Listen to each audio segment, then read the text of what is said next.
പ്രേമലു എന്ന ചിത്രത്തിന്റെ വൻ വിജയം മമിത ബൈജുവിന് വലിയ കരിയർ ബ്രേക്കാണ് നേടിക്കൊടുത്തത്. മലയാളികൾക്ക് പുറമെ തമിഴ്, തെലുങ്ക് പ്രേക്ഷകർക്കിടയിലും ചിത്രം ശ്രദ്ധിക്കപ്പെട്ടിരുന്നു. തെലുങ്ക്, തമിഴ് പതിപ്പുകൾ പ്രദർശനത്തിനും എത്തിയിരുന്നു. പ്രേമലുവിന് പിന്നാലെയാണ് മമിതയുടെ തമിഴ് അരങ്ങേറ്റ ചിത്രം തിയേറ്ററുകളിലെത്തിയത്. ജി.വി. പ്രകാശകുമാരൻ നായകനായെത്തിയ റിബുല എന്ന ചിത്രമായിരുന്നു അത്. ഇപ്പോഴിതാ മറ്റൊരു തമിഴ് ചിത്രത്തിലും നായികയായി മമിത എത്തുകയാണ്. സംവിധായകനായും നടനായും തിളങ്ങിയ പ്രദീപ് രംഗനാഥനാണ് ചിത്രത്തിലെ നായകന്. പ്രേക്ഷകശ്രദ്ധ നേടിയ ലവ് ടുഡേ എന്ന ചിത്രം സംവിധാനം ചെയ്ത് നായകനായി അഭിനയിച്ചത് പ്രദീപ് രംഗനാഥന് ആയിരുന്നു. കോമാളി എന്ന ചിത്രവും അദ്ദേഹം സംവിധാനം ചെയ്തിട്ടുണ്ട്. കീർത്തീശ്വരനാണ് പ്രദീപ് രംഗനാഥനെയും മമിത ബൈജുവിനെയും കേന്ദ്ര കഥാപാത്രങ്ങളാക്കി സിനിമ സംവിധാനം ചെയ്യുന്നത്. പ്രശസ്ത സംവിധായിക സുധ കൊങ്കരയുടെ അസോസിയേറ്റ് ആയിരുന്ന പ്രദീപ് രംഗനാഥന്റെ സംവിധാന അരങ്ങേറ്റമാണ് ഈ ചിത്രം. അതേസമയം മറ്റൊരു തമിഴ് ചിത്രം മമിയുടേതായി പ്രദർശനത്തിനെത്താനുമുണ്ട്. അരുണ വിജയെ നായകനാക്കി ബാല സംവിധാനം ചെയ്ത വണങ്കാനാണ് അത്. പ്രദീപ് രംഗനാഥന് അഭിനയിച്ച മറ്റൊരു ചിത്രവും പ്രേക്ഷകരെ തേടിയെത്തുന്നുണ്ട്. വിഘ്നേഷ് ശിവന് സംവിധാനം ചെയ്യുന്ന എലേസി എന്ന ചിത്രമാണ് അത്. ലവ് ഇൻഷുറൻസ് കോർപ്പറേഷന് എന്ന പേരിന്റെ ചുരുക്കെഴുത്താണ് എലേസി. എസ്.ജെ. സൂര്യയും കൃതി ഷെട്ടിയും ഈ ചിത്രത്തില് പ്രധാന റോളുകളിൽ എത്തുന്നുണ്ട്. അശ്വത്ഥ മാരിമുത്ത് സംവിധാനം ചെയ്യുന്ന ഡ്രാഗൺ എന്ന ചിത്രവും പ്രദീപ് കമ്മിറ്റ് ചെയ്തിട്ടുണ്ട്. പ്രേമലുവിലൂടെ തെന്നിന്ത്യൻ സിനിമാപ്രേമികളുടെ മനം കവർന്ന നടിയാണ് മമിത ബൈജു. 23ാം പിറന്നാൾ ആഘോഷിക്കുകയാണ് താരം. മമിതയ്ക്ക് പിറന്നാൾ ആശംസകൾ പറഞ്ഞുകൊണ്ട് നടി അഖില ഭാർഗവൻ പങ്കുവച്ച കുറിപ്പാണ് ശ്രദ്ധ നേടുന്നത്. ഇരുവരും ഒന്നിച്ചുള്ള മനോഹര നിമിഷങ്ങൾ. പ്രേമലുവിൽ കാർത്തിക എന്ന കഥാപാത്രമായാണ് അഖില എത്തിയത്. മമിത അഭിനയിച്ച റീനുവിന്റെ അടുത്ത സുഹൃത്തായിരുന്നു കാർത്തിക. സിനിമയിൽ മാത്രമല്ല ജീവിതത്തിലും അടുത്ത സുഹൃത്തുക്കളാണല്ലേ എന്നാണ് ആരാധകരുടെ ചോദ്യം. നിരവധി പേരാണ് മമിതയ്ക്ക് പിറന്നാൾ ആശംസകൾ അറിയിച്ചത്. പ്രേമലുവിൽ കാർത്തിക എന്ന കഥാപാത്രമായാണ് അഖില എത്തിയത്. മമിത അഭിനയിച്ച റീനുവിന്റെ അടുത്ത സുഹൃത്തായിരുന്നു കാർത്തിക. സിനിമയിൽ മാത്രമല്ല ജീവിതത്തിലും അടുത്ത സുഹൃത്തുക്കളാണല്ലേ എന്നാണ് ആരാധകരുടെ ചോദ്യം. നിരവധി പേരാണ് മമിതയ്ക്ക് പിറന്നാൾ ആശംസകൾ അറിയിച്ചത്. സിനിമകൾ ഭാഷാഭേദമന്യേ പ്രേക്ഷകർ സ്വീകരിക്കുന്ന കാലമാണിത്. ഒടിയുടെ കടന്നുവരവോടെയാണ് മലയാളം ഉൾപ്പെടെയുള്ള താരതമ്യേന ചെറിയ ഇൻഡസ്ട്രികളിൽ നിന്നുള്ള ചിത്രങ്ങളെ ഇന്ത്യൻ സിനിമാപ്രേമികളിലേക്ക് എത്തിച്ചത്. ആദ്യം അവ ഒടിയിൽ മാത്രമാണ് മറുഭാഷാ പ്രേക്ഷകർ കണ്ടതെങ്കിൽ ഇപ്പോൾ അവർ തിയേറ്ററുകളിലേക്കും എത്തിയിരിക്കുന്നു. സമീപകാലത്ത് മലയാള സിനിമകൾ മറ്റ് സംസ്ഥാനങ്ങളിൽ നേടുന്ന കളക്ഷനിൽ കാര്യമായ വർധനവാണ് ഉണ്ടായിരിക്കുന്നത്. ചുവടെയുള്ളത് മലയാളത്തിലെ ഏറ്റവും ജനപ്രീതിയുള്ള നടിമാരുടെ ലിസ്റ്റ് ആണ്. പ്രമുഖ മീഡിയ കൺസൾട്ടിംഗ് സ്ഥാപനമായ ഓർമാക്സ് മീഡിയയുടെ ലിസ്റ്റ് ആണ് ഇത്. മാർച്ച് മാസത്തിലെ വിലയിരുത്തലിന്റെ അടിസ്ഥാനത്തിൽ ഉള്ളത്. ഫെബ്രുവരി ലിസ്റ്റിൽ നിന്ന് ചില പ്രധാന മാറ്റങ്ങളോടെയാണ് പുതിയ ലിസ്റ്റ് ഓർമാക്സ് പ്രസിദ്ധീകരിച്ചിരിക്കുന്നത്. യുവനിരയിലെ ഒരാൾ പോയി മറ്റൊരാൾ വന്നു എന്നതാണ് ലിസ്റ്റിന്റെ പ്രത്യേകത.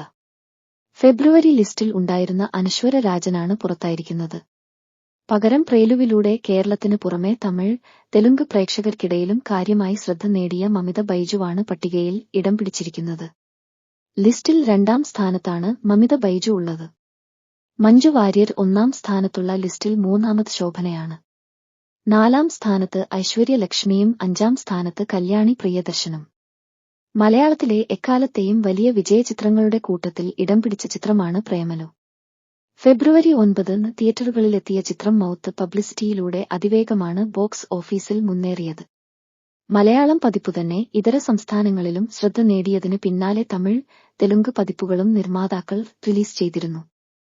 ലഭ്യമായ കണക്കനുസരിച്ച് 136 കോടിയാണ് ചിത്രത്തിന്റെ ആഗോള ഫൈനൽ ഗ്രോസ്. വോട്ട് പാഴാക്കരുതെന്ന സന്ദേശം പ്രചരിപ്പിക്കാൻ തെരഞ്ഞെടുപ്പ് കമ്മീഷൻ തെരഞ്ഞെടുത്ത യുവതാരം മമിത ബൈജുവിൻ വോട്ടില്ല സ്വീപ് യൂത്ത് ഐക്കൺ ആയാണ് താരത്തെ തെരഞ്ഞെടുത്തത്.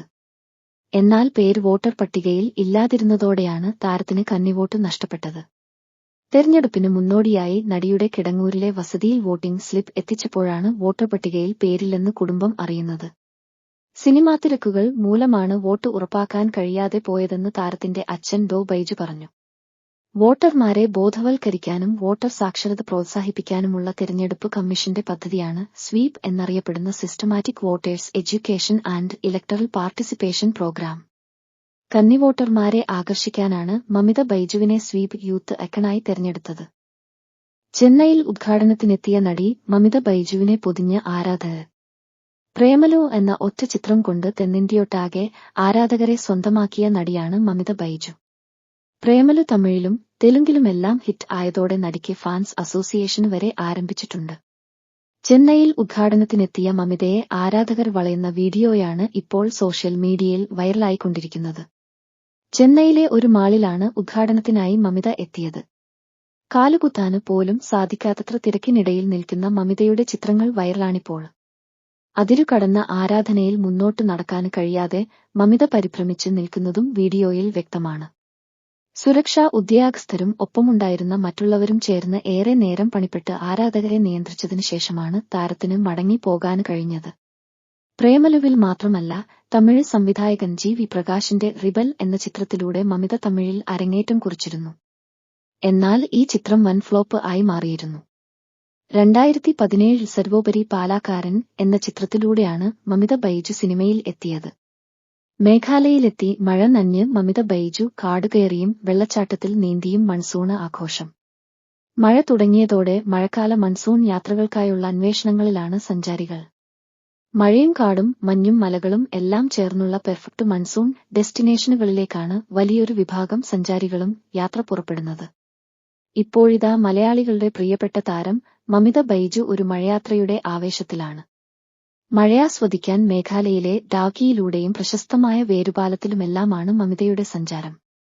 മേഘാലയയിലെ മറഞ്ഞിരിക്കുന്ന ഒരിടം എന്ന ക്യാപ്ഷനോടെ സാമൂഹിക മാധ്യമങ്ങളിൽ മമിതയുടെ യാത്രാചിത്രം പോസ്റ്റ് ചെയ്തിട്ടുണ്ട്. കോരിച്ചൊരിയുന്ന മഴയിൽ തൂക്കുപാലത്തിലും വെള്ളച്ചാട്ടത്തിലും അരുവികളിലുമൊക്കെയായി മേഘാലയ യാത്ര ആഘോഷമാക്കുകയാണ് മമിതയും സംഘവും.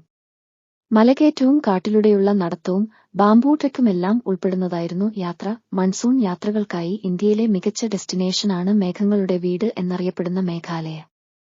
അധികം സഞ്ചാരികൾ എത്താറില്ലാത്തതിനാൽ സ്വാഭാവിക നഷ്ടപ്പെടാത്ത മനോഹരമായ പ്രകൃതിയാണ് മേഘാലയയിലുള്ളത്. നേരത്തെ സിനിമ താരം പ്രണവ് മോഹൻലാലും മേഘാലയയിലുടനീളം സഞ്ചരിച്ചിരുന്നു. ഇന്ത്യയുടെ വടക്കുകിഴക്കൻ സംസ്ഥാനമായ മേഘാലയയിലെ ചിറാപുഞ്ചിയിലും സമീപ പ്രദേശങ്ങളിലുമാണ് ഈ വിസ്മയക്കാഴ്ചയുള്ളത്. ഈ പാലങ്ങൾ യുനെസ്കോയുടെ പൈതൃക പട്ടികയിൽ ഇടം പിടിച്ചിട്ടുണ്ട്. 1844 ഏഷ്യാറ്റിക് സൊസൈറ്റി ഓഫ് ബംഗാൾ ഒരു ജേണലിൽ പ്രസിദ്ധീകരിക്കുന്നതുവരെ ലോകത്തിന് മുമ്പിൽ മറഞ്ഞിരിക്കുകയായിരുന്നു ഈ വിസ്മയം. നദികൾക്ക് കുറുകെ ജീവനുള്ള മരവേരുകളിൽ മനുഷ്യർ തീർത്ത ഈ പാലങ്ങൾ പ്രകൃതിയെ മനുഷ്യജീവിതവുമായി കൂട്ടിയോജിപ്പിച്ചു കൊണ്ടുപോകുന്ന ഒരു സമൂഹത്തിന്റെ ചിന്തയുടെയും അധ്വാനത്തിന്റെയും പ്രതീകം കൂടിയാണ്. നൂറ്റാണ്ടുകൾ പഴക്കമുണ്ട് ഈ വേരുപാലങ്ങൾക്ക്. ഈ പ്രദേശത്തെ ഭൂപ്രകൃതിയും കാലാവസ്ഥയും തന്നെയാവണം അവരെ ഇങ്ങനെയൊരു പാലമെന്ന ചിന്തയിലേക്ക് എത്തിച്ചത്. റബ്ബർ ഫിക്കസ് ഇലാസ്റ്റിക്ക എന്നറിയപ്പെടുന്ന പടുകൂറ്റൻ ചീമയാലുകളാണ് പാലത്തിനായി ഉപയോഗിക്കുന്നത്. ശക്തവും കയർ പോലെയുള്ളതുമായ വേരുകളുള്ള ഈ മരം മേഘാലയയിൽ ധാരാളമായി കണ്ടുവരാറുണ്ട്. മരത്തിന്റെ വേരുകൾ ശാഖകളിൽ നിന്ന് താഴോട്ട് വീണുകിടക്കും. ഈ വേരുകൾ ചേർത്തുവെച്ചാണ് പാലം പണിയുന്നത്. വേരുകൾ പൊള്ളയായ കമുകിൻ തടിക്കുള്ളിലൂടെ അല്ലെങ്കിൽ മുളന്തണ്ടിൽ ഉറപ്പിച്ചുകെട്ടി മറുകരയിലേക്ക് കടത്തിവിടും. വേരുകൾ പടർന്ന് വേറെ വഴിക്ക് പോവാതെ കൃത്യമായി അപ്പുറത്ത് എത്തുവാനാണ് ഇങ്ങനെ ചെയ്യുന്നത്. വർഷങ്ങൾ കൊണ്ട് വലുതായി അക്കരെയെത്തുമ്പോൾ ഇതിനെ മണ്ണിലേക്കിറക്കും. വേരുകൾ ആവശ്യത്തിന് കരുത്തായി കഴിഞ്ഞാൽ ഇതിന്റെ മുകളിൽ കല്ലോ തടികളോ പാകി പാലമാക്കും. നദിയുടെ ഇരുകരയിലുമുള്ള മരങ്ങളുടെ വേരുകൾ കൂട്ടിയോജിപ്പിച്ചുകൊണ്ട് അനേക വർഷങ്ങളെടുത്താണ് ഇവ നിർമ്മിച്ചെടുക്കുന്നത്.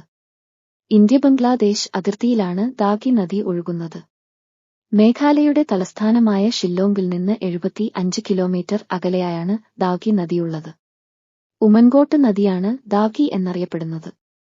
ഇത് ഏഷ്യയിലെ തന്നെ ഏറ്റവും ശുദ്ധമായ നദിയെന്നാണ് ദാകി അറിയപ്പെടുന്നത്. ഏഷ്യയിലെ ഏറ്റവും വൃത്തിയുള്ള ഗ്രാമം എന്ന് വിശേഷിപ്പിക്കപ്പെടുന്ന മൗലിനോങ് ഗ്രാമത്തിൽ ബംഗ്ലാദേശിന്റെയും ഇന്ത്യയുടെയും അതിർത്തിയോട് ചേർന്നാണ് ഈ നദി ഒഴുകുന്നത്. ജൈന്തിയ മലനിരയ്ക്കും ഖാസി മലനിരയ്ക്കുമിടയിലൂടെയാണ് ഉമൻകോട്ട് നദി ബംഗ്ലാദേശിലേക്ക് ഒഴുകുന്നത്. നിരവധി വിനോദസഞ്ചാരികളാണ് ഉമൻകോട്ട് നദി സന്ദർശിക്കാനായി മൗലിനോങ് ഗ്രാമത്തിലെത്തുന്നത്. ഇവർ പങ്കുവയ്ക്കുന്ന ചിത്രങ്ങൾ സമൂഹമാധ്യമങ്ങളിൽ പലപ്പോഴും ചർച്ചയാകാറുമുണ്ട്. നദിയിലൂടെ പോകുന്ന വള്ളങ്ങളുടെ ചിത്രം കണ്ടാൽ അന്തരീക്ഷത്തിൽ വള്ളം പോകുന്നതായേ തോന്നുകയുള്ളൂ.